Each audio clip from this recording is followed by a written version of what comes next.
जो नसीर साहब बोल रहे हैं, आपको ये लगता है नसीर साहब स्वयं बोल रहे हैं? नहीं, एक घर में बैठा बुढ़ा कलाकार, उससे बड़ी श्राप किसी के लिए नहीं हो सकता, और उसे किसी तरह से काम मिले इसलिए वो जमींदारों की चापलूसी करने के लिए कुछ ऐसी बातें बोलता है, सोचता है कि शायद जमींदार साहब अब मेरे को काम दे दें। नसीर भाई को बोलने का मौका हर चैनल पे मिलता है, वो जो बोलते हैं वो न्यूज़ वायरल होती है, लोग सुनते हैं और हमारा उस पर चर्चा कर रहे हैं। इससे बड़ा सेकुलरिज्म का क्या एग्जाम्पल है? उनको हक ही नहीं है ये सब बातें बोलने। ये समस्या है नसीर भाई की, ठीक है। और ऐसा एक नहीं, कई नसीर जो हैं बॉलीवुड में घूम रहे हैं। तुम अपनी बेटी की शादी कर दो, चलो अच्छा, जहां वो बोलती है तुम, और बिना एतराज किए कर दो, मान जाऊंगा। फिल्म मेकर्स कर दें, करण जौहर की बात अलग है, उनको ना शादी करनी है ना उनसे कोई करने वाला है, उनकी बात अलग है। तुम्हारी समस्या ये है कि तुम्हें ये लगता है मैं गलती से, यार बदकिस्मती थी कि मैं यहाँ पैदा हो गया और मैं अंग्रेज हूँ नहीं, मैं वहाँ समझता नहीं, तो हॉलीवुड में फिल्म बना नहीं सकता, मजबूरी में यहाँ बनानी है।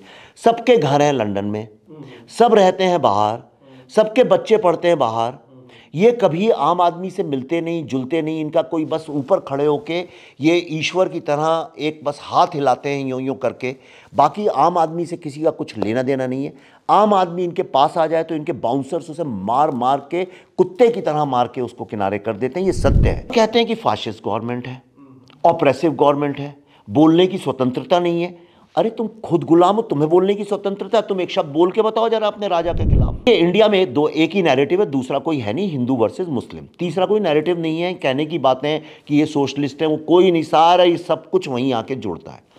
बॉलीवुड ने पिछले कई वर्षों से एक कांग्रेसी नैरेटिव को पकड़ा हुआ है, क्योंकि कांग्रेस के कुछ प्यादे सिपाही उसको रूल कर रहे हैं। ये कुछ आर्ट के नाम पे नहीं है, ये कोई क्रिएटिविटी के नाम पे नहीं है, ये पूरी एक पॉलिटिकल लड़ाई है। भारत में जो भी साइंस आई वो, या अंग्रेज तो टेक्नोलॉजी लाए थे, यानी ट्रेन और ये सब, लेकिन साइंस जो आई वो 1947 में पंडित नेहरू लेके आए, चाचा नेहरू लेके आए। प्रॉब्लम ये है कि ये बॉलीवुड का जो इस्टेब्लिशमेंट है जमींदारी का, उसके तो सामने घुटने टेकते हैं, उनके एक्चुअली जूते ही चाटते हैं। मैं सच बता रहा हूँ, अरे मुहावरे की तरह बोल रहा हूँ, यानी कल को कोई चाटता भी होगा, इन लोग का कोई ठीक नहीं है, एक्चुअल में चटवाते होंगे। नमस्कार दोस्तों, आज हम चर्चा करने जा रहे हैं विवेक अग्निहोत्री जी के साथ, और इनकी द वैक्सीन वॉर हम सब ने देखा, उसका ट्रेलर बहुत ही अच्छा रिस्पांस है। अमेरिका में लगातार प्रीमियर हुए और वहाँ के भी लोगों ने बहुत ही सकारात्मक इसके बारे में बोला है। एक बात जो विवेक जी की सबसे अधिक प्रभावित की है पिछले कुछ वर्षों में अगर देखें, और ख़ास करके कश्मीर फाइल्स के बाद, कि एक कंटेंट ड्रिवन फिल्म कैसे लो बजट की होते हुए भी न केवल विवेक जी की फिल्म मेकिंग को बदलती है, बल्कि पूरे भारत में जो एक ढर्रे पे चल रहा था उसको एक दिशा दे देती है कि इस तरह की फिल्में भी कंटेंट ड्रिवन होकर भी एक कमर्शियल सक्सेस हो सकती है। इसके लिए मुझे लगता है कि आने वाले समय में, अभी हो सकता है कि हम बहुत इसी समय में घुसे हुए हैं तो हमें पता नहीं चलता है, बट एक बार आप पुल आउट करो और उसके बाद जब हम एक अलग पर्सपेक्टिव से देखेंगे तब पता चलेगा कि द कश्मीर फाइल्स ने भारतीय फिल्म या सिनेमा उद्योग को क्या दिया और कैसे दिशा बदली है। विवेक जी, बहुत बहुत स्वागत है आपका। धन्यवाद अजीत, थैंक्स अ लॉट। बड़ा अच्छा लग रहा है, एक फ़ैन मूवमेंट है ये। मैं तुम्हारा फ़ैन हूँ, इसमें कोई शक नहीं। अगर इसको कंफर्म करना है तो आप पल्लवी जी को फ़ोन करिए और उनसे पूछिए कि सबसे ज़्यादा किस चीज़ से इरिटेट होती। कहती है, अरे तो मेरा अजीत का हमेशा सुनते रहते हो, हमेशा सुनते रहते हो। So thanks a lot for being here. यार सबसे पहले चलते हैं, राष्ट्रीय पुरस्कार आपको मिल गया और फिल्म को भी मिला और बहुत प्रेज भी, कमर्शियल सक्सेस भी मिलती है। ये सब जो है किसी फिल्म मेकर की चेकलिस्ट में होता है, फिल्म फेयर मिल जाए, ये सब मिल जाए, वो अलग है, लेकिन नेशनल अवार्ड मिलना, कितने संतुष्ट हैं आप ये पूरा जो अभी इन्वायरमेंट एक आपको लेकर के बना है और फिर अवार्ड्स भी मिल रहे हैं? देखो, अगर मैं ये बोलूँ नहीं मुझे अच्छा नहीं लगा और ठीक है ये तो ज़िंदगी है, ये तो होता रहता है, तो एक बहुत सरासर झूठ होगा। लेकिन इसमें सत्य सिर्फ इतना है कि एक जो यंग 31 साल के यंग फिल्म मेकर को जो उत्साह और अच्छा लगता है, देखो मुझे अवार्ड मिला, वैसी मेरी स्थिति नहीं है। दूसरा, मेरी ये भी स्थिति नहीं है मैं लोगों से जा के बताऊं कि देखो मुझे अवार्ड मिला। लेकिन हाँ, नेशनल अवार्ड मिलना इसलिए भी अच्छा होता है, एक तरफ से अगर आपको कोई बहुत धक्का मार रहा हो ट्रेन से, कि आप किसी तरह से गिरी जाएं लोकल ट्रेन से बाहर, आप एक उंगली में लटके हैं। आप कभी बम्बई गए हैं? हाँ, गए। तो वहाँ एक उंगली में लटकते हैं, यानी एक अंगूठा और एक उंगली यूँ पकड़ के लटक जाते हैं लोकल में लोग, और उसमें लोग धक्के भी मारते हैं कि आप गिर जाएं। कई लोग गिरते भी हैं प्लेटफॉर्म पे, अधिकतर लोग गिर ही जाते हैं। उसमें अगर कोई आपको बुला के एक जगह दे दे बैठने की तो अच्छा तो लगता ही है। तो मेरी वो स्थिति थी। लेकिन सबसे अच्छी बात ये हुई कि मुझे देखिए कष्ट क्या है, मैंने 4-5 साल कश्मीरी पंडित कम्युनिटी के जो विक्टिम्स हैं, जो मेन विक्टिम्स हैं, यानी गिरजा जी के घर वाले और ऐसे तमाम लोग जो हैं, उनके साथ बहुत घरेलू संबंध हो गए।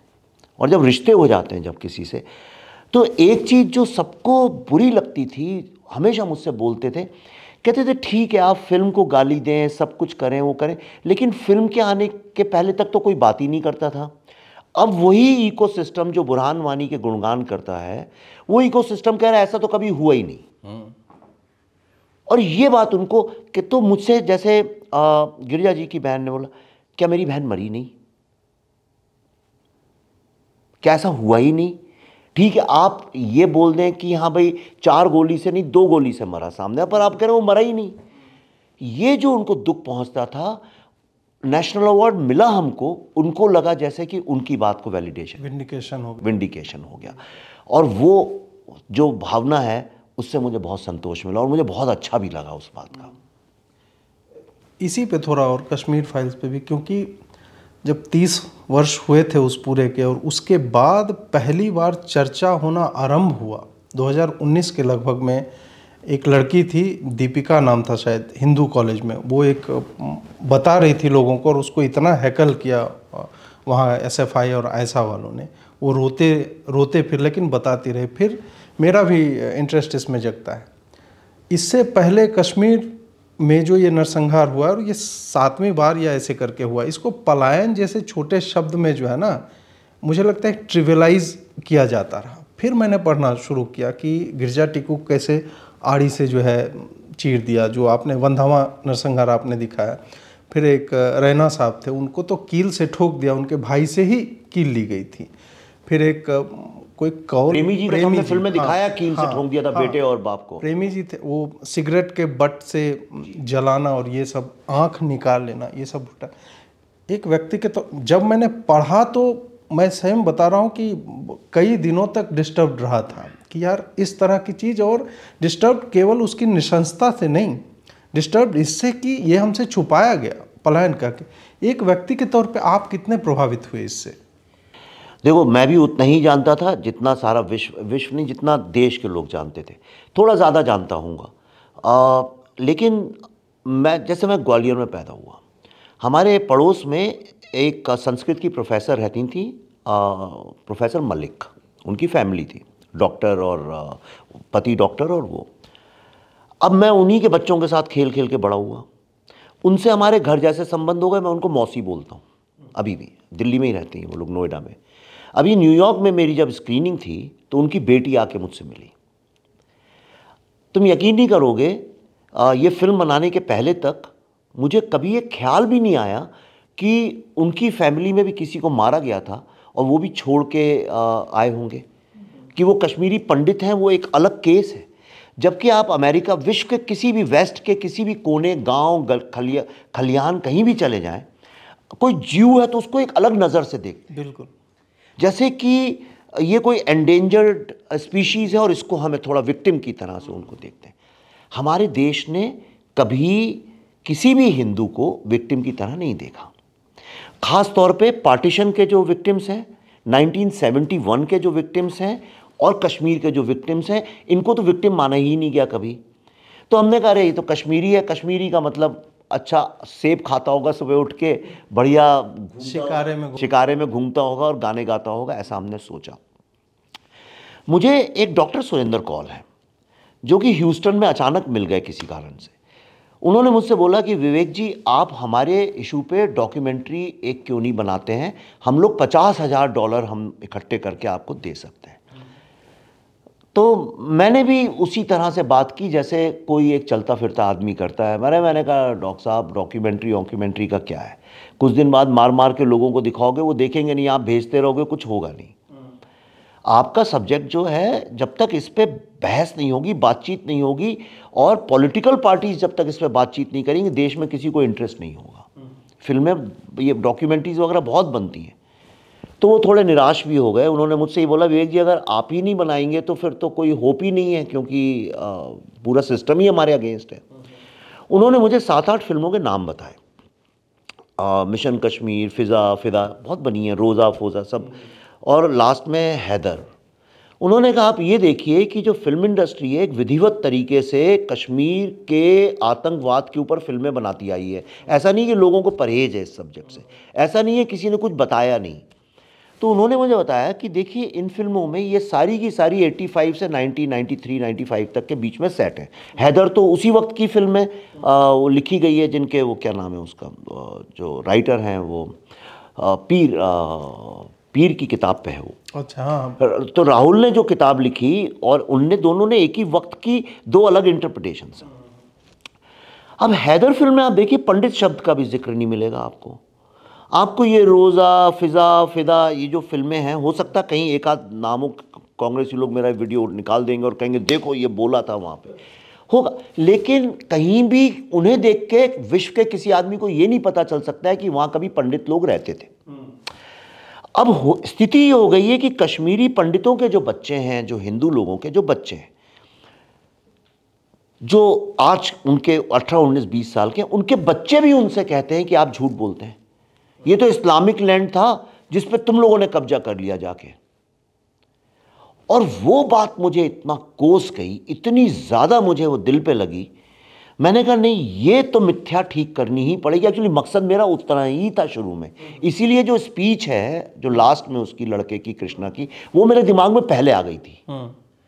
वो ये, अरे भाई ये तो लीगली, टेक्निकली, सिविलाइजेशनली देखिए तो ये तो एक हिंदू लैंड है, हिंदू लोगों की जो ग्रेट फिलॉसफी है, जो साइंस है, पहाड़ों में, हिमालय में जाके करते थे रिसर्च, उसमें कौन सी बड़ी बात है। तो वो कश्मीर बन गया हमारा एक बहुत ही इंपॉर्टेंट जगह। 1300 में आए ये लोग, और आज पूरा विश्व ये मानता है कि इस्लामिक लैंड है जिसको हिंदुओं ने कैप्चर कर रखा है, मेजॉरिटी है तो इन्हीं ने किया होगा। वो चेंज करना था। और दूसरा मेरा ये था कि कॉन्वर्सेशन होना चाहिए इसके अराउंड, भले ही उसमें मैं विक्टिम बन जाऊं, लेकिन इस पर चर्चा खूब होनी चाहिए। और कुछ किस्मत हमारी ऐसी अच्छी थी कि हमारी जो अपोजिशन पार्टीज़ हैं वो इतनी मूर्ख हैं कि उन लोगों ने उस पर जो चर्चा भी की उसमें खुद को ही एक्सपोज कर दिया। उनने चर्चा दूसरी तरह से भी हो सकती थी, लेकिन क्योंकि वो गिल्टी थे इसलिए उनने खुद को एक्सपोज किया। थोड़ा सा अपने मतलब आपके बचपन के बारे में बताइए, और कैसे जो आपकी स्टार्ट में फिल्म मेकिंग है वो थोड़ी अलग थी, बाद में जो है उस पे तो बाद में चर्चा कर, पहले बचपन के बारे में कि कहाँ पले बढ़े और क्या फिल्म मेकर ही बनना था या कुछ और, जो इंजीनियर, डॉक्टर बनने का ये सब कर रहा था, तो उस टाइप का। अरे हमें भी उसी बात के डंडे पड़ते थे कि कुछ बन जाओ ज़िंदगी में। तो देखो हम लोग, मेरे पिताजी जो हैं, मेरी माँ और पिताजी दोनों ही फ्रीडम फाइटर्स थे। और 17 साल में मेरी माँ की शादी हुई थी और शादी के ही 10-14 दिन बाद मेरे ख्याल से वो भी जेल चली गई। मेरे पिताजी तो जेल में ही चले गए शादी के बाद। वो 2-3 साल रहे। माँ को फिर 6 महीने बाद कोई गांधी जी की स्कीम थी, उसमें सारी महिलाओं को छोड़ दिया गया। तो और दोनों ही खादी पहनते थे, गांधीवादी थे। हालांकि आखिर में फिर मेरे पिताजी उस गांधीवाद सबसे, इंदिरा गांधी ने जब इमरजेंसी लगाई तो उनने सब त्याग दिया। उनने कहा नहीं, अब नहीं, बहुत हुआ। तो और सिंपल ज़िंदगी जीने वाले मध्यम वर्गीय थे। हमारा जो घर है धन्योरा, एक गांव है उत्तर प्रदेश में, शाहजहानपुर में, उसमें मैंने उसकी फ़ोटो भी डाली थी एक बार, आपको भी दिखाऊंगा अभी। तो उसमें दीवारें भी नहीं हैं, जैसी नहीं खड़ा कर देते हैं गोबर वोबर लगा के कच्ची, और छत नहीं है, यानी छप्पर टाइप। तो वहीं हम लोग बड़े भी हुए, सब हुए। मैं ग्वालियर में पैदा हुआ था और थोड़ी ग्वालियर में भी शिक्षा हुई। छोटा था तो संस्कृत के नाटक आटक, चूँकि मेरे पिताजी संस्कृत के प्रोफेसर थे तो उस सिलसिले में खड़ा कर देते थे। मेरा पहला जो क्रिएटिविटी से लेना देना है, मैं 3-4 साल का था और एक नकली शेर के मुंह को ऐसे खोल के मैं कहता हूँ, आ शेर मैं तेरे दांत गिनूँ, वो भरत वाला, वही मेरा पहला ज़िंदगी का डायलॉग था। उसके बाद फिर मैं भोपाल भी रहा, जबलपुर, पिताजी वाइस चांसलर बन गए जबलपुर के, तो वहाँ भी रहा। वहाँ बड़ी राजनीति देखी, शरद यादव और इन सब की। और इमरजेंसी लग गई, उसका विद्रोह हुआ तो पिताजी ने भी विद्रोह किया, तो फिर उनको भेज दिया गया कि अब आप संन्यास लीजिए। तो फिर हम उस चक्कर में भोपाल आ गए और भोपाल में मेरा इंट्रोडक्शन हो गया एक बहुत ही संस्कृत के वेदों के विद्वान साहित्यकार व्यक्ति के बेटे का अचानक जो एक उस क्या होता है जब बहुत ज़्यादा आइडियलिस्टिक फैमिली में आप बड़े हो तो आप उससे ब्रेक अवे करना चाहते हैं, बिल्कुल रेबल हो जाता हाँ। और हमारे घर में आना जाना बहुत था, दुष्यंत कुमार जी का, शरद जोशी जी का, सब स्टूडेंट्स थे ही पिताजी के, तो बड़ा घर जैसे ही था, एकदम माहौल था। पर उन लोगों के चक्कर में मैं घुस गया कम्युनिज्म में, क्योंकि ये थोड़े लेफ्टिस्ट थे ये लोग, और हमारे बड़े संवाद होते थे, बहस होती थी, ये होता था वो होता था। और दुष्यंत कुमार भी विक्टिम थे इमरजेंसी के, उनको निकाला, सस्पेंड किया गया था शायद उस वक्त। और शरद जोशी भी विक्टिम थे उस बात के, और एक राम प्रकाश त्रिपाठी थे, वो भी विक्टिम थे, सब लोग ये विक्टिम थे उसके। तो और मेरे पिताजी भी थे। तो उस चक्कर में काफ़ी सारी बातें मुझे समझ में आई कि ये आज़ादी की कहानी और नॉन वायलेंस की कहानी, इन सब के पीछे एक क्या पॉलिटिकल नैरेटिव। और उसके विद्रोह में फिर मैंने ज्वाइन कर लिया। अच्छा, उस वक़्त क्या था, हमारे यहाँ कैंपस पॉलिटिक्स भयंकर होती थी। भयंकर मतलब आज के स्टूडेंट तो कल्पना ही नहीं कर सकते हैं, क्योंकि इलेक्शंस होते थे यूनियन के, और जैसे पॉलिटिकल अभी 24 में इलेक्शन होंगे वैसे ही पोस्टरबाजी, नारेबाजी, कत्लेआम, तलवारों को आप यकीन नहीं करेंगे अजीत भाई, तलवारों को पानी में भिगा भिगा के जंग लगाई जाती थी, और हॉस्टल में हम लोग नीचे रख देते थे, हाँ, ताकि मारे तो जंग लग जाए तो टेटनस हो जाए, साला मर जाए वो ऐसे ही को, और तो औजार कुछ नहीं था। ये सब हुआ है, यानी पकड़ के लड़कों को नंगा करके पकड़ के ले आते थे दूसरे के, कुछ जॉइंट सेक्रेटरी हुआ है, छोटा लीडर हुआ, पकड़ के हॉस्टल में ले आया, नंगा करके उसको बियर की बोतल में बैठाल दिया, और 2 लड़के उसके ऊपर बैठ गए। ये सब नाटकबाजी होती थी जो आज यकीन नहीं करेंगे। और तो उस सिलसिले में हम जुड़ गए, तो बसों पे पत्थर मारना, विधानसभा में पत्थर मारना, और आग लगा देना कहीं पे, और ये सब जो एक छिछोरी पॉलिटिक्स की हरकतें होती हैं वो सब हम करते थे। लेकिन चूंकि मैं आइडियलिस्टिक फैमिली से आया था, तो आइडियलिज्म बहुत हाई था, तो लेफ्टिज्म में भी बहुत हाई था कि एक नए भारत का निर्माण करना है। और फिर मैं पढ़ने आ गया यहाँ आईएमसी में दिल्ली, और वहाँ से फिर चला गया हार्वर्ड पढ़ने। और जब मैं अमेरिका गया तो पहली बार मैंने कैपिटलिज्म का रूप देखा। और कैपिटलिज्म का रूप ऐसा होता है अमेरिका, अगर आप जाएं, कि वो एक मॉन्स्टर है, वो आपको खा ही जाएगा, आप बच ही नहीं सकते उससे।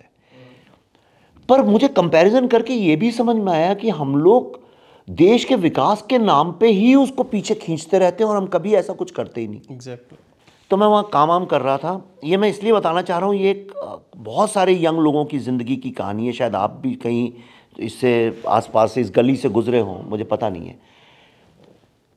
राजीव गांधी ने एक नया प्रॉमिस किया न्यू इंडिया का, कि हम एक नए भारत का निर्माण करेंगे। और उन्होंने कहा जितने भी यंग लोग हैं, हालांकि उनकी बरगद वाली स्पीच बड़ी फेमस है, पर ये स्पीच कहीं पीछे रह गई, पर मुझे याद है उस वक़्त उन्होंने बड़ा एक नया प्रॉमिस किया था कि जितने भी लोग बाहर यंग लोग रहते हैं सब भारत लौट के आएँ, और अब हम एक नए भारत का निर्माण करेंगे। और उससे मैं भी बड़ा प्रभावित हुआ। मैंने कहा अब ये सपना पूरा होगा।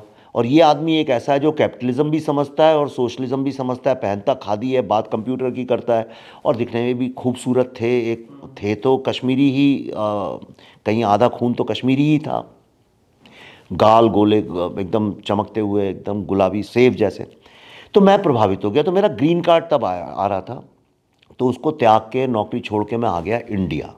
यानी जिस कंपनी के साथ था उन्हीं से जुड़ के फिर मैं यहाँ आ गया, जिसका नाम मकैन एरिक्सन है आज, अगर आप जानते हो, बहुत विश्व की सबसे बड़ी एडवर्टाइजिंग एजेंसी है।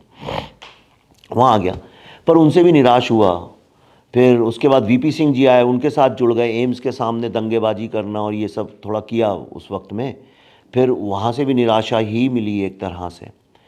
तो फिर मैं राजनीति से हट गया। मैंने कहा अब इस पर टाइम नहीं वेस्ट करूँगा, और मैं जो एक यंग 30 साल में आपकी एक मटीरियलिस्टिक ज़िंदगी की वो होती कि बस अब काम करो, पैसा कमाओ, ऐश करो, पार्टी करो, और अब क्या लेना देना इस देश का, तो कुछ होने नहीं वाला है।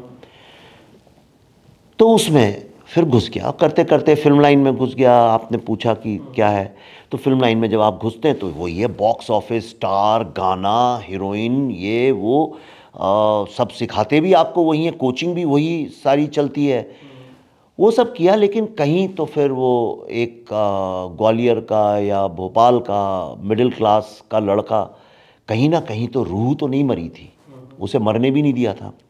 तो फिर उससे वो निकली, और 2010 में फिर एक नया सफ़र चालू हुआ, जिसमें बुद्धा इन अ ट्रैफिक जैम 2010 में बनी और वहाँ से फिर ज़िंदगी बदली।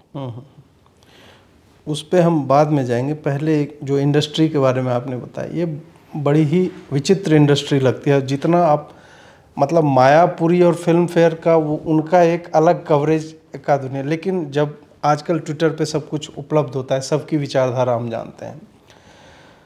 नसरुद्दीन शाह ने जो कहा है और पिछले कुछ वर्षों से कहते आ रहे हैं, मुझे मतलब व्यक्तिगत तौर पे वो लगता है अर्धविक्षिप्त इंसान की फ्रस्ट्रेशन और ब्लैबरिंग है, उसके अतिरिक्त कुछ भी नहीं है।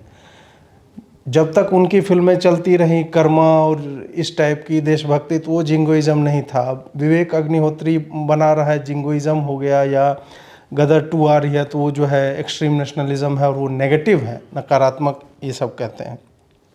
जिम कैरी सिंड्रोम इसे कहा जा सकता है। वो भी हॉलीवुड में आजकल दर्शन शास्त्र जो है पढ़ाते हुए दिखते हैं। इससे आप प्रभावित होते हैं या इस पर आपका कोई आपकी प्रतिक्रिया है? Not only Naseeruddin Shah but एक पूरा एक लॉबी है जो इस तरह से डिमीन करना चाहता है उन्हें, जिनकी फिल्म उनके हिसाब से नहीं बनाई जाती। अब देखो अब तुमसे बात कर रहा हूँ तो मीडिया की तरह एक सुपरफिशियल लेवल पे नसीर साहब नहीं बोला तो मैं कुछ बोल दूँ उसके ऊपर, मैं भी प्रतिक्रिया अपनी दे दूँ उनके ऊपर, तो वो क्या लोग समझेंगे नहीं। अब तुमसे बात कर रहा हूँ तो इसकी तह में जाओ, आराम से समझाऊँ तुम। पहले इसके लिए बॉलीवुड क्या है ये समझना पड़ेगा। देखो, बॉलीवुड कोई ऐसा दफ्तर नहीं है जहाँ आप सुबह 9 बजे या 5 बजे जाते हैं, आपने आवेदन दे दिया और आपको नौकरी मिल गई। बॉलीवुड एक मानसिकता है, ठीक है। ऐसा नहीं है कि सडनली कोई सोशो पॉलिटिकल फिल्में बननी चालू हो गई हैं। ये आप देखिए तो हिंदी फिल्म इंडस्ट्री ने सिर्फ सोशो पॉलिटिकल ही फिल्में बनाई और कुछ बनाया ही नहीं। बिल्कुल। चाहे वो महबूब साहब रहे हों, चाहे बिमल रॉय रहे हों, जितना बंगाल से आए थे, देखो सारे क्रांतिकारी थे। इन लोगों ने ऑप्रेसर और ऑप्रेस्ड की कहानियां बनाई और कुछ बनाया नहीं है, सारा का सारा। और वो गलत भी नहीं है क्योंकि जमींदारी सिस्टम तो था उस टाइम में, था, हाँ, था। निकाह फिल्म भी उसी में बनी है और विधवाओं के साथ गलत व्यवहार होता था, उन्होंने बनाई हैं उस तरह की फिल्में, पर उनका दायरा ऑपरेशन के ऊपर था पूरा का पूरा। उनने अमीर और गरीब का जो अंतर था उसके ऊपर फिल्में बनाई हैं। फिर इंडस्ट्रियलिस्ट पे चला गया वो। मैं हमेशा कहता हूँ अगर आप भारत का मॉडर्न इतिहास समझना है तो आप बॉलीवुड की फिल्मों के विलन को स्टडी कर लीजिए। पहले विलन ज़मींदार होता था, उसके बाद मिल ओनर होने लगा, उसके बाद फिर वो पुलिस ऑफिसर होने लगा, फिर वो विधायक हो गया। अमिताभ बच्चन जाके गोली मार देते हैं सारे विधायकों को एक फिल्म में, विधायक हो गया।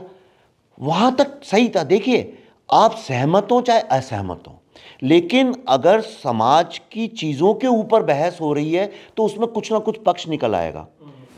पर हुआ क्या कि जब से ये शाहरुख खान और करण जौहर फेस चालू हुआ, देखिए अमिताभ बच्चन की फिल्में, कॉमन आदमी का बेटा, टीचर का बेटा, आप और हमारे जैसा आदमी, वो आता है शहर में और वो देखता है यहाँ पे तो ऑपरेशन हो रहा है या करप्शन हो रहा है या स्मगलिंग हो रही है, उसके साथ जुड़ता है या नहीं जुड़ता और आखिर में उनको हराता है।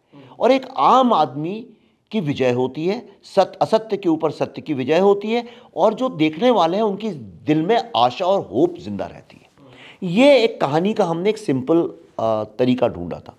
और अंत के पहले कहीं ना कहीं, चूंकि ये आस्थापूर्ण देश है, आप देखिए भारत की सारी फिल्मों में, चाहे वो महबूब साहब बनाए, चाहे बिमल रॉय बनाए, चाहे कोई पंडित बनाए, चाहे वो दलित बनाए, अंततः कहीं ना कहीं ईश्वर का सहारा हमने लिया है।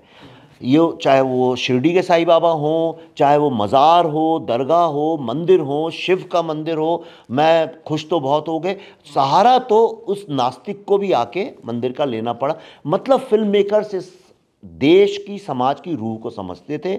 उनको ये पता था कि अंततः ये देश कहीं ना कहीं आस्था का सहारा लेता है, जिसमें कोई गलत बात नहीं है। आस्था कोई बुरी चीज़ नहीं है, ऐसा नहीं कि साइंस ही सब कुछ है। ये सारा चेंज हुआ 2000 के बाद। 2000 के बाद की अगर फिल्मों का कोई स्टडी करे, रिसर्च अध्ययन करे, जो मैंने किया है, तो उसमें से धीरे धीरे आम आदमी और विलन गायब होने लगे। आप देखिए सबसे बड़ी कौन सी, 2000 का कुछ एक साल आगे पीछे होंगे, मैं इसलिए बहुत बार बार ये डिस्क्लेमर दे रहा हूँ क्योंकि आजकल समस्या क्या हो गई है कि आप बातचीत में एक शब्द बोलते हैं, वो उठा के निकाल देते हैं, आधा अधूरा उठा लेते हैं, अभी चल रहा है मेरा एक शाहरुख खान का, उन्होंने उठा लिया है और उसी के ऊपर लग गए हैं। देखो मैं कुछ और बोल रहा था कि देखो ये सलाम सलाम सलाम करते हैं हर जगह पे, अल्लाह बोलते हैं, सब बोलते हैं, पर देश में किसी को आपत्ति नहीं है उससे भाई। ये सेकुलर देश, उनने सिर्फ इतने उठा लिया कि हर समय सलाम सलाम करते हैं और दिखा दिया देखो शाहरुख जी तो कई जगह नमस्कार कर। ठीक है, तो ये बाल की खाल 2000 से 2-4 साल पहले होगा, आगे होगा, लेकिन वो जो फेज़ है जब अमिताभ बच्चन का ख़त्म हुआ, गोविंदा गोविंदा का ख़त्म हो रहा था और इनका चालू हो रहा था, तो आप चाहता है, मुझे लगता है टर्निंग पॉइंट, वो टर्निंग पॉइंट है। अब आप देखिए, दिल चाहता से आम आदमी गायब हुआ, दिल चाहता से विलन गायब हुआ। विलन कौन है? एक दोस्त आपस में।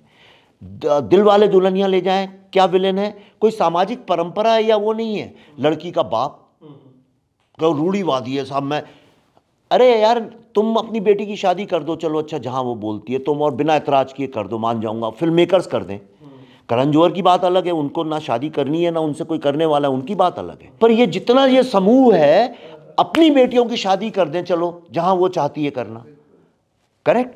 तो क्यों? अच्छा, और दूसरा क्या हुआ कि करण जौहर को एक बात समझ में आई कि यार इंडिया में तो उस जमाने में 100-150 में भी 100-150 में टिकट बिकता, अमेरिका में $10 में बिकता है। $10 मतलब हो गया 600 रुपए। तो मैं यहाँ क्यों मेहनत करूँ, मैं सारी मेहनत उन लोगों के लिए करता हूँ।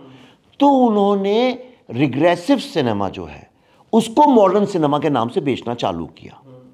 रिग्रेसिव सिनेमा जिसमें कोई समाज की बात नहीं, समाज से जुड़े लोग नहीं, एक अलग तरह का स्टूडेंट, एक अलग तरह की माँ, एक सब अपनी यानी सिंघानिया परिवार जो है वो ऐशो आराम में पूरी तरह से मशगूल है। किरोड़ीमल कॉलेज में जब मैं पहुंचा 2004 में, मेरा एक मित्र है, तो हम यही सब देख के जो आप बता रहे हैं कि कॉलेज जो है वो खाली करण जौहर के दिमाग में और सिनेमा के स्क्रीन पे वैसे कॉलेज होते हैं रियल लाइफ में। उसको लगा कि लड़कियां जो है वो किसी के गोद में सर दे के बैठी होगी लॉन में, कोई फ्रेंडशिप बैंड बांट रहा होगा, ये सब। फिर वहाँ पहुँचे यार, ये तो पूरा 9 बजे पहुँचो, 4:30 तक तो क्लास ही क्लास है, इसमें करण जौहर का कॉलेज है का, इस तरह का एक परसेप्शन हो गया था। तो एक मोह भंग जो होता है, लेकिन वही है कि वो दिखाए जा रहे स्टूडेंट ऑफ द ईयर और इस तरह से। हाँ, तो लेकिन फिर उसको मेन स्ट्रीम किया गया। तो आज देखिए बॉलीवुड से जो लोगों की शिकायत हैं, उनमें कुछ शिकायतें नाजायज़ भी हैं। यानी अब आप किसी एक छोटी चीज़ पे बात करो, ज़्यादातर जायज़ है पर कई सारी नाजायज़ भी हैं। लेकिन वो नाजायज़ भी क्यों जायज़ लगती हैं, मैं उसका कारण बताना चाहता हूँ। उसका कारण ये है कि आपने सिनेमा में से देश, समाज, आस्था और कॉमन आदमी जो है, आम आदमी और आम विलन, उसको उठा के फेंक दिया। अब विलन कौन? लड़की का बाप, या आपस में कुछ एक अनरिलेटेड बातें चल रही हैं और सारी बात घूम फिर के आ गई फैशन पे, गानों पे, लोकेशंस पे। मैं हमेशा बोलता हूँ, मरते दम तक बोलूँगा और फिर से इसको रिपीट करता हूँ। मैंने ये सीखा था अपने, जब मैं पढ़ रहा था, कि अगर आप किसी देश की संस्कृति, असली संस्कृति, लोग ये समझना चाहते हैं तो वहाँ की आप 4-5 मॉडर्न नॉवेल्स उठाइए और उनकी 5 सिनेमा फिल्में उठाइए और 5 अखबार उठाइए और आपको उस देश का आर्किटेक्चर, खान पान, लोगों के संबंध, कैसे ग्रीट करते हैं, क्या एक बेसिक जनरल आइडिया लग जाएगा। लेकिन अगर आप ये देखिए 2000 से 2000 लगभग 20 तक का जो बच्चा है भारत का, अगर बाहर से कोई यहाँ आना चाहता है और अगर वो 4-5 मूवीज़, चूँकि इनका प्रचार भी बाहर ज़्यादा होता है तो लोग इन्हीं की उठाएंगे, हमारी तो नहीं उठाएंगे, तो वो लड़का लंदन, न्यूयॉर्क के बारे में ज़्यादा जान जाएगा, भारत के बारे में कभी कुछ नहीं जानेगा। और भारतीय छात्र से जब वो मिलेगा, स्टूडेंट से मिलेगा, तो गश खा के वहीं के वहीं गिर जाएगा। भारत के असली गांव में जब जाएगा तो यकीन ही नहीं करेगा, उसे लगेगा शायद मैं झूठ देख रहा हूँ, क्योंकि फिल्मों में तो मैंने जो गांव देखे थे वो बिल्कुल अलग थे। फैशन भी जब देखेगा कि आज के लड़के लड़कियां क्या पहनते हैं, कैसे चलते हैं, तो वो बिल्कुल उसको समझ में नहीं आएगा, इल्यूजन एक क्रिएट। और यही जो माइंडसेट है, इसको मैं बॉलीवुड बोलता हूँ। समाज को सिनेमा से निकाल के फेंक देना और अपने आप को, क्योंकि तुम्हारी समस्या है, तुम विक्षिप्त हो दिमाग में, तुम्हारी समस्या है, और समस्या है, तुम्हारी समस्या यह है कि तुम्हें यह लगता है मैं गलती से, यार बदकिस्मती थी कि मैं यहाँ पैदा हो गया और मैं अंग्रेज हूँ नहीं, मैं वहाँ समझता नहीं, तो हॉलीवुड में फिल्म बना नहीं सकता, मजबूरी में यहाँ बनानी है। सबके घर हैं लंदन में, सब रहते हैं बाहर, सबके बच्चे पढ़ते हैं बाहर, ये कभी आम आदमी से मिलते नहीं, जुलते नहीं। इनका कोई बस ऊपर खड़े होके ये ईश्वर की तरह एक बस हाथ हिलाते हैं यूं यूं करके। बाकी आम आदमी से किसी का कुछ लेना देना नहीं है। आम आदमी इनके पास आ जाए तो इनके बाउंसर्स उसे मार मार के, कुत्ते की तरह मार के उसको किनारे कर देते हैं। ये सत्य है। उसके वीडियो इसलिए नहीं मिलते हैं कि इनके आसपास सिर्फ वही लोगों को वीडियो लेने की इजाज़त है जो कि अगले दिन इंस्टाग्राम के सारे वो जो स्पॉटिंग पेजेस में डाले जा सकें। एक पूरा इनने आर्किटेक्चर क्रिएट किया है, कैसे अपने को खुदा बना के दुनिया के सामने रखा जाए। इससे मेरी लड़ाई है। अगर एक लेखक, एक कवि, एक फिल्म मेकर आम समाज से कट जाए, एक जर्नलिस्ट आम समाज से कट जाए, अगर उसके करोड़ों रुपए के महल होने लगे और वो आम आदमी से कोई लेना, और उसके बाद वो सारी दुनिया को ये बताए कि यही एक दुनिया है, उससे मेरी लड़ाई है। मेरी लड़ाई और किसी चीज़ से, ना तो मेरी किसी व्यक्ति से लेना देना है। तो मैं उस एस्टेब्लिशमेंट के खिलाफ आवाज़ उठाता हूं जो कि ज़मींदारी सिस्टम पे बेस्ड है। ये 2, 3, 4 ज़मींदार हैं। जो नसीर साहब बोल रहे हैं, आपको ये लगता है नसीर साहब स्वयं बोल रहे हैं? नहीं। एक घर में बैठा बुढ़ा कलाकार, उससे बड़े श्राप किसी के लिए नहीं हो सकता, और उसे किसी तरह से काम मिले, इसलिए वो जमींदारों की चापलूसी करने के लिए कुछ ऐसी बातें बोलता है, सोचता है कि शायद जमींदार साहब अब मेरे को काम दे दें। बिल्कुल बिल्कुल, ये समस्या है नसीर भाई की। ठीक है, और ऐसा एक नहीं, कई नसीर जो हैं बॉलीवुड में घूम रहे हैं। बिल्कुल बिल्कुल, मैं वही बोल रहा था कि इनका ये मोहरा में रोमा के बदन में इंजेक्शन से गर्मी पैदा कर रहे थे। हाँ। और पूरा आप देखेंगे, मुझे बहुत लोग जो है बहुत ज़्यादा प्रेज करते हैं, बट वो मुझे यूनिट डिमेंशनल लगते हैं, एक आयामी है, एक ही तरह की एक्टिंग होती है। और कहीं ना कहीं उनके मन में मुझे कुंठा दिखती है कि मुझे ये, मैं शाहरुख खान क्यों नहीं हूँ, चॉकलेटी हीरो का मुझे। ये सब इंडियन न्यू वेव से निकले हैं 70s, और श्याम बेनेगल और ये सब आक्रोश ओमपुरी के टाइम के, और उनके भीतर ये एक इन्फीरियोरिटी कॉम्प्लेक्स है जो एक फेक सुपीरियोरिटी कॉम्प्लेक्स की तरह दिखता है कि वो तो स्टार हैं, हम एक्टर हैं। मतलब बाकी लोग जो है वो एक्टिंग नहीं कर रहे हैं, खाली हम कर रहे हैं। तो यही है। और पीछे की 20 फिल्में, तो आप जो कर रहे हैं ना कि इन्हें, तो मैं नसीर भाई की पॉलिटिक्स से बिल्कुल अग्री नहीं करता हूँ। जो हिंदू मुस्लिम पॉलिटिक्स वो चलाते हैं, मुस्लिम अगर कुछ बोलता है हिंदुओं के खिलाफ तो उसको सेकुलरिज्म समझा जाता है, राइट। और मैं ये बात स्पष्ट कर देना चाहता हूँ कि नसीर भाई को बोलने का मौका हर चैनल पे मिलता है। वो जो बोलते हैं वो न्यूज़ वायरल होती है, लोग सुनते हैं और हमारा उस पर चर्चा कर रहे हैं। इससे बड़ा सेकुलरिज्म का क्या एग्जाम्पल है? उनको हक ही नहीं है ये सब बातें बोलने का। अनुभव सिन्हा हो, सुधीर मिश्रा हो, हंसल मेहता हो, इन लोगों की फिल्म जो वही आइडियोलॉजिकली जो इंक्लाइंड हो, एक तरफ स्लैंट लिए हो, उनको कहा जाता है सच। आर्टिकल 15 में हमने देखा कि सच क्या था, ब्राह्मणों को बिना काम का, जबकि उसमें कास्ट का इक्वेशन बिल्कुल उलट था। यादव लोग थे ना उसमें। हाँ, और उसको इस तरह से मतलब दिखाया जाता है। तो वही इस एटीट्यूड को आप कैसे देखते हैं कि एक तरह की फिल्म मेकिंग को ही बोला जाता है कि नहीं, दिस इज एक्सेप्टेड। तुम जो बोल रहे हो, जो 1% आपने दिखा है कश्मीर फाइल्स में, 1% है। नरसंहार में कितने हजार लोग, या हो सकता है और भी, अगर पूरा हम 700-800 साल की कश्मीर की हिस्ट्री देखें तो लाख वाक में होगा। 1% आपने दिखा और उसको प्रोपेगेंडा कह दिया जाता है। इसको कैसे देखते हैं आप? देखिए, आप जिन फिल्मों की बात कर रहे हैं, अगर ये बॉलीवुड के एस्टेब्लिशमेंट को पहले चैलेंज करते अपनी पर्सनल लाइफ में और उसके बाद ये अगर ये फिल्म बनाते तो मैं इनकी काफ़ी इज्जत करता। प्रॉब्लम ये है कि ये बॉलीवुड का जो एस्टेब्लिशमेंट है ज़मींदारी का, उसके तो सामने घुटने टेकते हैं, उनके एक्चुअली जूते ही चाटते हैं। मैं सच बता रहा हूँ, अरे मुहावरे की तरह बोल रहा हूँ, यानी कल को कोई चाटता भी होगा, इन लोग का कोई ठीक नहीं है, एक्चुअल में चटवाते होंगे। वो फिल्म नहीं है भेजा फ्राई, तो एक्चुअल में भी इस तरह से होता होगा, मुझे उसमें कोई संदेह नहीं है। तो वहाँ तो सारा करप्शन है। ये नहीं कि कई लोग, भाई देखो, एक आम आदमी है, आज देश में समझिए करप्शन चल रहा है तो चुप रहता है, राइट। लेकिन ये तो उसके ऊपर कोटिंग का भी काम करते हैं, उसके ऊपर प्लास्टर लगाना, उन लोगों को खुदा बनाना। कोई फिल्म आई किसी खुदा की, राजा की, बादशाह की, उन फिल्मों को ऐसे बताना कि ये तो विश्व के लिए इतनी बड़ी देन है उनकी कि इससे बड़ा कुछ हो नहीं सकता है। इसके बाद समाज विश्व सब बदल जाए। ये जो पूरा एम्प्लीफिकेशन, गुणगान, महाराजा आ रहे हैं। हमने घासीराम कोतवाल एक नाटक किया था, उसमें 50-100 लोग, हम भी उसमें सिपाही बने थे। वो ड्रम बजा बजा के राजा की तूती बजाते थे। मैं कहता था ऐसा क्यों, जब राजा आ रहा है, सबको पता है, सब वेट कर रहे हैं उसका, तो तूती क्यों बजाते हैं इसकी। ये उस जवानी में सवाल उठे थे दिमाग में कि भाई मैं क्यों ड्रम बजाऊं, सबको तो पता है कि राजा है सामने खड़ा, तो क्यों बजा रहे हैं। पर है वो एक परंपरा है, उसके खिलाफ आवाज नहीं उठाते, राइट। और कहते हैं कि फाशिस्ट गवर्नमेंट है, ऑपरेसिव गवर्नमेंट है, बोलने की स्वतंत्रता नहीं है। अरे तुम खुद गुलाम हो, तुम्हें बोलने की स्वतंत्रता। तुम एक शब्द बोल के बताओ जरा अपने राजा के खिलाफ, आप बोलिए। तो आप बस इतना बोल दीजिए कि भाई मुझे ये बादशाह मंजूर नहीं है, और उसके बाद आप देखिए आपका क्या हश्र होता है। वहां तो आप चू नहीं कर सकते, आप ऐसे बिल्कुल बारिश में भीगे हुए बैठे हुए हैं, और दूसरी तरह समाज बदलने निकले हुए। ये जो हिपोक्रेसी है, इससे मुझे बहुत समस्या है, और ये गलत है। या तो आप बोलिए रोहित शेट्टी की तरह, हाँ साहब मैं उड़ाता हूं गाड़ियां, मुझे रंग बिरंगा, मैं तो फिल्म बनाने। आप डेविड धवन बन जाइए, आप कुछ भी, आप एक्शन फिल्में बनाइए ना। मुझे कोई पुष्पा बनाता है, बंदा KGF बनाता है, आप फिल्मों की बुराई करिए, लेकिन उनने समाज बदलने का ठेका नहीं लिया है। ना वो बोलते हैं मैं अच्छा हूं, ना वो बोलते हैं समाज से मेरा कोई लेना देना, मैं फिल्म बनाने आया हूं। ठीक है, आप हर तरह का एंटरटेनमेंट होना चाहिए। आप जब सर्कस देखने जाते हैं, कभी बाहर निकल के उसकी समीक्षा करते हैं? नहीं ना, फिल्मों की समीक्षा होती है।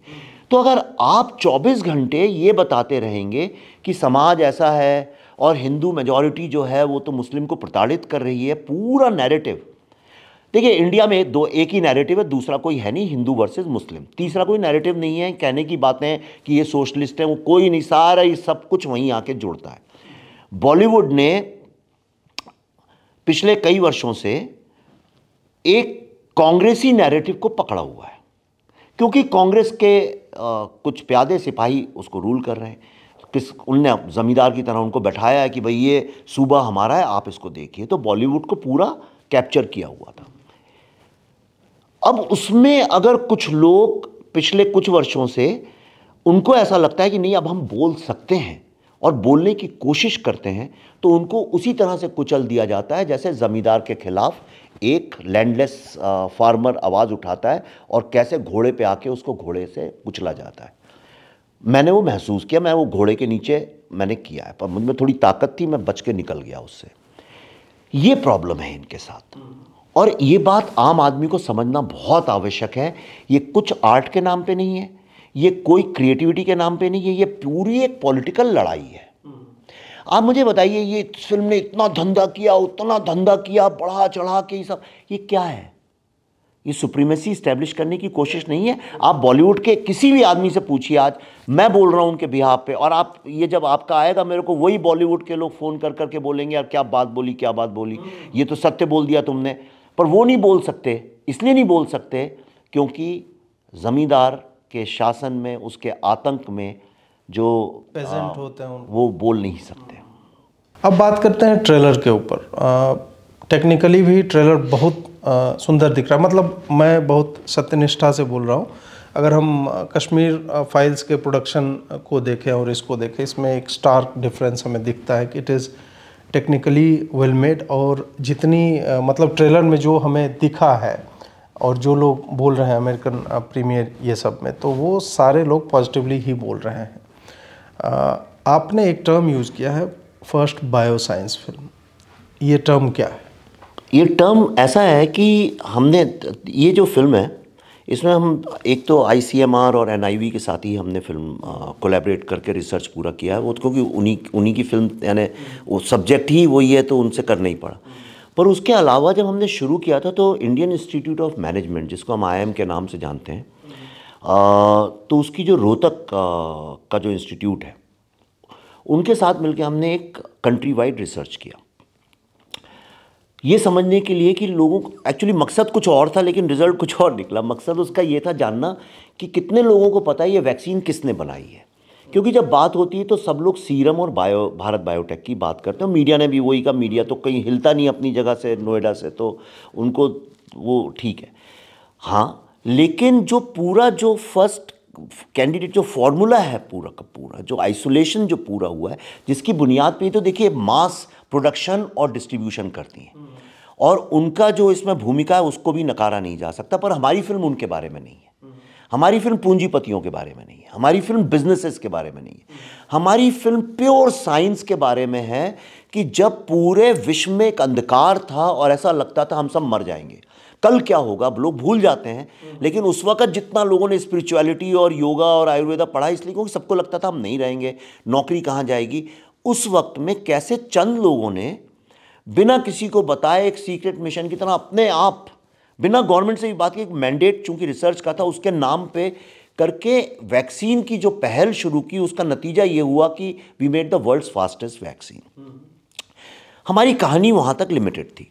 तो हमने कहा क्या लोगों को ये पता भी है कि भाई वैक्सीन बनाने वाले जो साइंटिस्ट थे वो तो NIV लैब के हैं हमारे, वो तो अलग लोग हैं, वो किसी की नौकरी नहीं करते हैं। तो उसके पीछे हमने रिसर्च किया और करते करते ये तो किसी को भी नहीं पता कि वैक्सीन किसने बनाई, लोग तो NIV ही नहीं जानते, लोगों को कुछ पता ही। पर सबसे आश्चर्य की बात ये थी कि उसमें 2 उनने सवाल IIM वालों ने डाले हुए थे, लोगों को यही अधिकतर यंग लड़के लड़कियों का, अधिकतर मैं बोल रहा हूँ 60-70% तो होगा, कोई यही नहीं पता था कि बायो साइंस क्या होता है। और दूसरा यूँ मान लीजिए 90% से ऊपर के लोगों को यही नहीं पता था कि वीरोलॉजी नाम की भी कोई चीज़ होती है, और जो ये वैक्सीन बनी है उस साइंस को वीरोलॉजी बोलते हैं। ये जो वायरस आया था उसकी साइंस को वीरोलॉजी बोलते हैं। किसी को भारत में ये बात नहीं पता, कुछ लड़कियों को थोड़ा ज़्यादा पता है क्योंकि लड़कियां जनरली बायो साइंस में जाती हैं। साइंस के नाम पे हमने सिर्फ रॉकेट और इंफॉर्मेशन टेक्नोलॉजी की बात की है। जनरली हम यही बात करते हैं। आप किसी से बोलिए कि मेरा बेटा न्यूरो साइंटिस्ट है और देखिए उसकी क्या इज्जत होती है। आप बोल दीजिए वीरोलॉजिस्ट है तो लोगों को लगता है कुछ ऐसे ही फालतू होगा, क्या कुछ करता होगा। ये जो वीरोलॉजी के जो लैब्स हैं, BSL-4 जिसको बोलते हैं, नेशनल इंस्टीट्यूट ऑफ वीरोलॉजी से इंडिया में, इसका नाम है BSL-4, मतलब ये हाईएस्ट है बायोस। हाँ, दुनिया में मुझे लगता है बहुत कम लैब, 6 लैब्स हैं जिसको WHO ने अप्रूव किया हुआ, जिनमें भारत का एक है। हमारा लैब वुहान से पहले का बना है, हमारा शायद 2011 का, उनका 2017 का है, शायद यही ईयर्स हैं अप्रॉक्सीमेटली। और जहाँ से लीक को हम कहते हैं BSL-4 से, तो वो भी यही लैब है। 6 लैब्स हैं ऐसे दुनिया में जो WHO अप्रूव्ड है। इसकी जो सिक्योरिटी होती है आप ये समझ लीजिए एटॉमिक प्लांट से भी ज़्यादा होती है, क्योंकि एटॉमिक प्लांट में कुछ हुआ तो उसको एक लेवल के बाद कंट्रोल किया जा सकता है, उसका एक रेडियस है, इसका कोई रेडियस नहीं है। और इसके प्रोटोकॉल्स ऐसे हैं कि प्राइम मिनिस्टर ऑफ इंडिया भी अगर चाहे उनको तोड़ना तो नहीं तोड़ सकता, क्योंकि इनकी गवर्नेंस अलग है। इसमें सिर्फ भारत या पूना इन्वॉल्व नहीं होता, पूरी ह्यूमैनिटी इन्वॉल्व होती है, जो हमने कोविड के टाइम में देखा। और इस साइंस के बारे में ऑलमोस्ट ज़ीरो अवेयरनेस है, ऑलमोस्ट। तो आप समझ गए होंगे, आपके आसपास भी लोग ज़्यादा वीरोलॉजी के बारे में जानते नहीं होंगे। तो इसलिए मैंने कहा ये लोगों को हम नहीं भी बताते तो क्या फ़र्क पड़ता, तो मैं वहाँ लिख देता कि भारत का पहला विजय, तो ज़्यादा शायद फिल्म को फ़ायदा होता। और मुझे सबने मना भी किया कि आप मत लिखो बायो साइंस अभी तक, इससे क्या बहुत सारी ऑडियंस अलग हो जाएगी कि भाई उस दिन तो सलार आ रही है, फुकरे आ रही है, बायो साइंस के नाम पर आप इतने से रह जाओगे। पर हम जिस मकसद से फिल्में बनाते हैं, हमारा मकसद किसी से लड़ाई लड़ना नहीं है। मैं चाहता था कि लोग इंटरेस्टेड हों, उन्हें समझ में आए कि हाँ बायो साइंस भी एक ऐसी इंपॉर्टेंट चीज़ है हमारी ज़िंदगी की जिस पे प्रॉपर फीचर फिल्म बन सकती है। अगर दंगल पहलवानी पे बन सकती है तो ये एक बायो साइंस पे भी फिल्म बन सकती है, इसलिए उसको हमने फर्स्ट बायो साइंस फिल्म बोला। 2 चीज़ें हैं जिस पे मुझे लगता है कि बात हुई, एक तो वैज्ञानिक का विज्ञान और दूसरा है व्यक्तिगत जीवन। एक फ्रस्ट्रेशन है कि पूरा जीवन साला वैक्सीन पे ये करके है। साथ ही स्त्रियों पे विशेष फोकस है, या ये कॉन्शियस चॉइस है, या फिर आपने जो अभी बोला कि इस फील्ड में नारियां अधिक होती हैं। मैं दिल खोल के आपसे पहली बार कैमरे पे ये बात बताता हूँ, और ये बिल्कुल पूर्णतः सत्य है, ना इसमें 1% कम या ज़्यादा। जब हम रिसर्च कर रहे थे और इंटरव्यू करने लगे, तो पहले तो यहीं दिल्ली में बात हुई ICMR वगैरह सबसे, तो उन्होंने फिर हमें धीरे धीरे किया। तो फिर हम पूरे इंडिया में घूम घूम के जहाँ भी इनके साइंटिस्ट थे, क्योंकि हमने कहा सिर्फ हमें उन्हीं से मतलब नहीं है जो डिसीजन लेते हैं, हमें उन सबसे मतलब है जो पीछे भी काम करते हैं, हम सबसे मिलेंगे। तो हमने फिर उनके लंबे लंबे रिसर्च जब चालू किया, तो एक दिन मैं अचानक मैंने कहा यार ये हम सिर्फ औरतों के ही रिसर्च क्यों कर रहे हैं। अच्छा, आदमी का। हमें तो नहीं पता था ना भाई कौन लैब में काम करता है कौन नहीं करता है क्या। तो मैंने कहा कि ये सिर्फ औरतों का ही क्यों कर रहे हैं, तो मुझे उनने बताया कि भाई यहाँ पे 70-80% तो सिर्फ औरतें ही हैं। और जिनकी किताब है डॉक्टर बलराम भार्गव जिस पे हमने फिल्म बनाई है, उसमें भी लास्ट का चैप्टर इसी विषय पे है कि वो बाद में समझ में आया कि क्या उनने औरतों के ऊपर लिखा है काफ़ी। तो मैंने जो डायरेक्टर हैं प्रज्ञा यादव जी उसकी NIV की, मैंने उनसे बोला अच्छा देखिए कई बार ना आप धारणाएं कैसी गलत चीज़ होती है, मेरी भी एक धारणा थी। तो मेरे ज़माने में क्या होता था कि जिन लड़कियों की शादियां नहीं होती थी, इस देश में लड़की की शादी एक बाप का सबसे बड़ा दायित्व होता था, और लड़की जैसी 14-15 साल की होती थी उसमें बाप का 24 घंटे का प्रोफेशन हो जाता था, भाई शादी करनी है।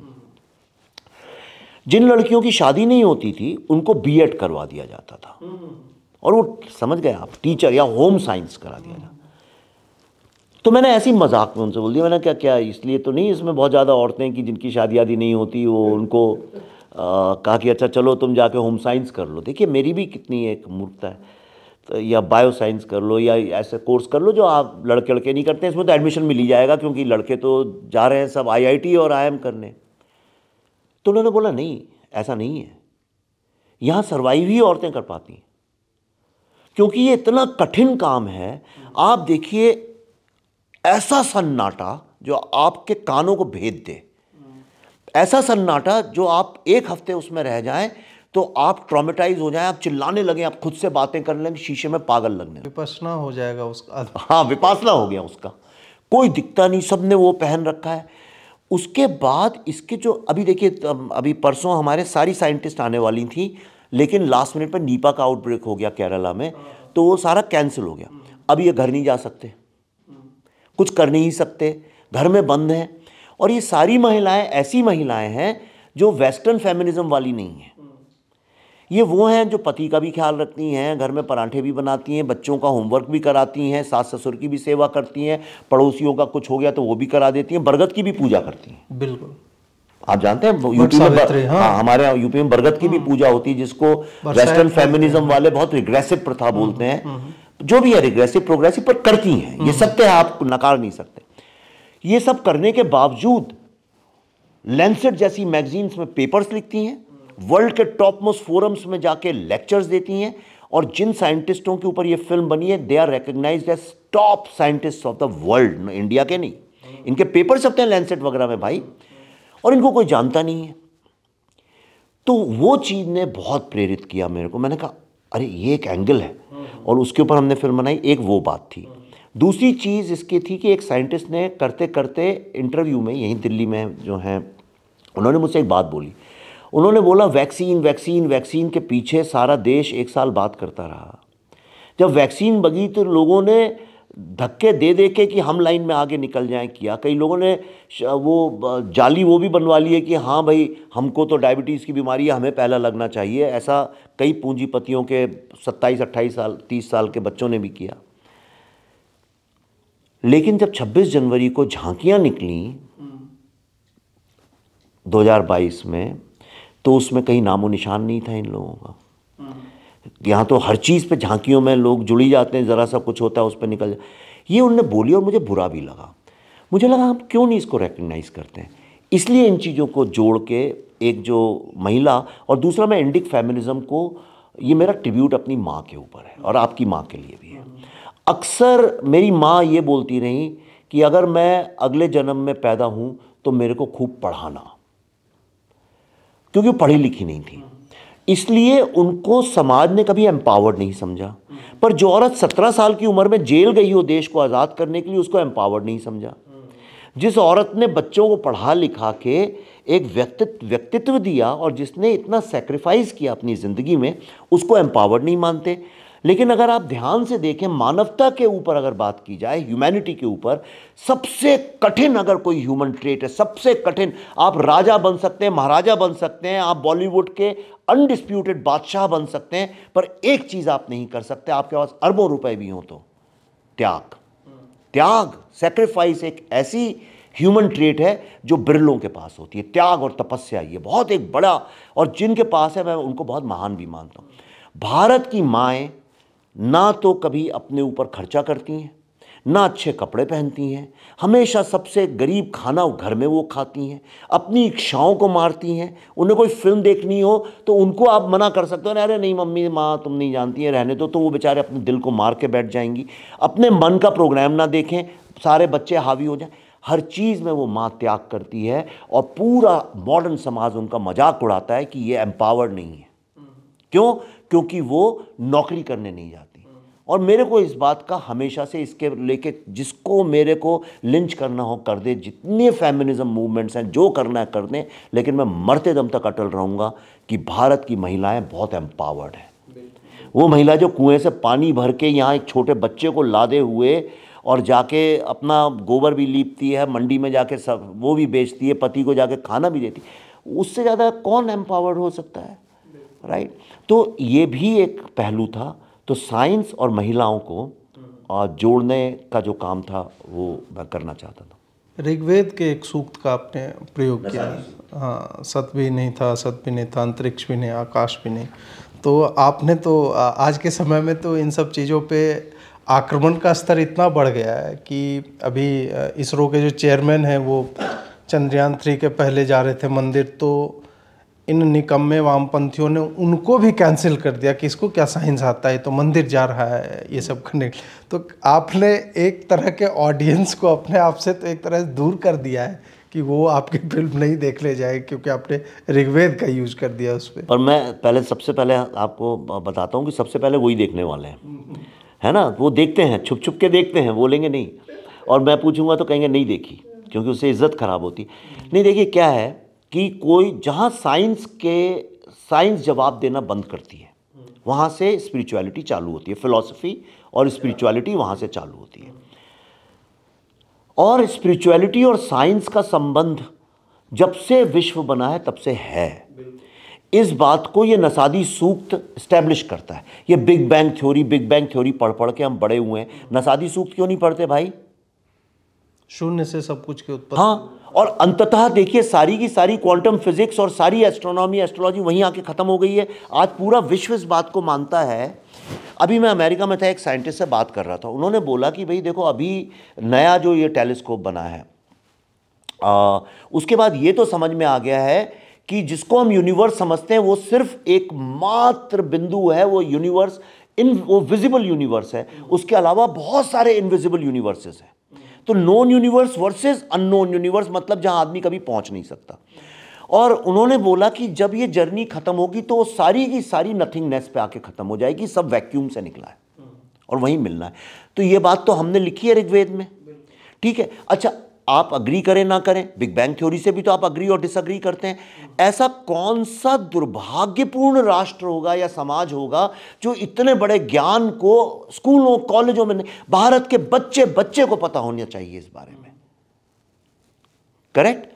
ऐसा मेरे को जब समझ में, नसादी सूक्त पढ़ के समझ में, तो मैंने कहा ये बहुत आवश्यक है कि ये इस फिल्म में, चूंकि कोविड के वक्त में, हालांकि फिल्म कोविड की नहीं है, फिल्म प्योर साइंस की, ये क्रिकेट की भी हो सकती थी, ये वर्ल्ड कप की भी हो सकती थी, एक अचीवर्स की है जिन पे किसी ने विश्वास ही नहीं किया और उन्होंने चुपचाप आपकी ज़िंदगी बचा दी।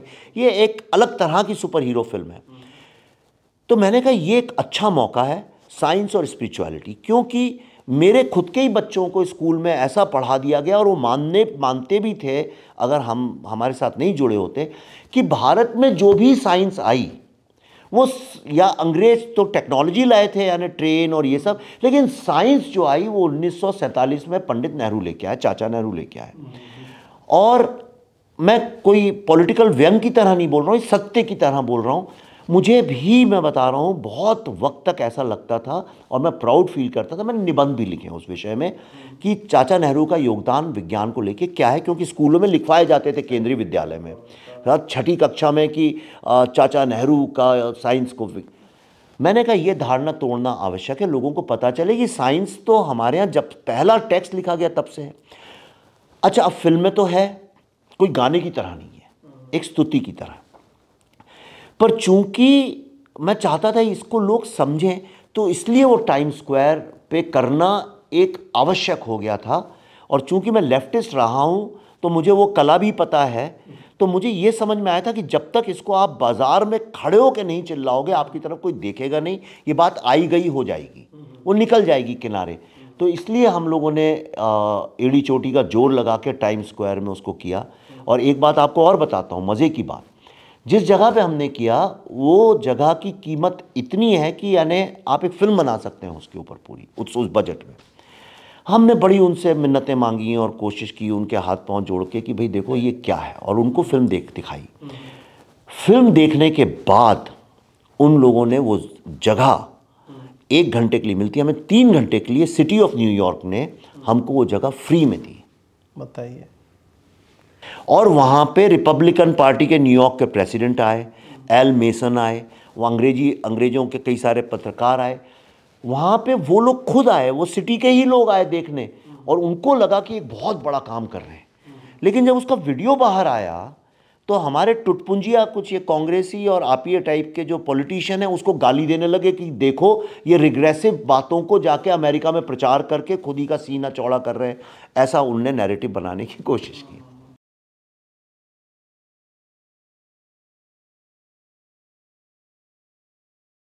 अगर बाढ़ आ जाए और उस वक्त सारे कलेक्टर्स, डिप्टी कलेक्टर सबको बताना हो कि भाई क्या इस वक्त करना है, तो उसके लिए भी एक टूल किट छप सकती है। और एक टूल किट ये भी हो सकती है कि चलो बाढ़ आ गई, अब इसमें थोड़ा जहर मिला दो, लोग कैसे मरेंगे। तो ये जहर वाली टूल किट थी कि कैसे भारत को ख़त्म किया जाए। 1-1 इंच सोशल मीडिया का बिका हुआ है, इसको तो खरीद ही लो। अच्छा, सोशल मीडिया के अभी भाव इतने ज़्यादा भी नहीं हुए हैं कि ज़मींदार लोग या राजा और बादशाह जो लोग हैं वो उसे ना खरीद। इन्होंने पकड़ा कांग्रेस के आईटी सेल को, और ये मैं अगर मैं नाम लेके बोल रहा हूं तो कुछ जिम्मेदारी से बोल रहा हूं। इन्होंने पकड़ा एक फैक्ट चेकिंग कंपनी को या एक फैक्ट चेकर को, उनका नाम मेरे पास लिखा हुआ था। मैंने कहा भाई ये तो बहुत बड़े लेफ्टिस्ट हैं, जब मुझे पिच करने आती है ना कंपनियां, मैंने कहा ये तो मेरा दुश्मन है, ये तो मेरे पुराने ही ट्वीट्स निकाल निकाल कर डालते हैं, ये तो मेरे को ही खत्म करना चाहते हैं। कहने लगे हाँ तो उसका रेट है सर, है ना। मेरी बेटी की फोटो निकाल निकाल के इंस्टाग्राम से किसने चलवाई थी। अभी जो एक नई 1-2 फिल्मों की जो कैंपेन है उस सूत्रधार कौन है उस नैरेटिव का,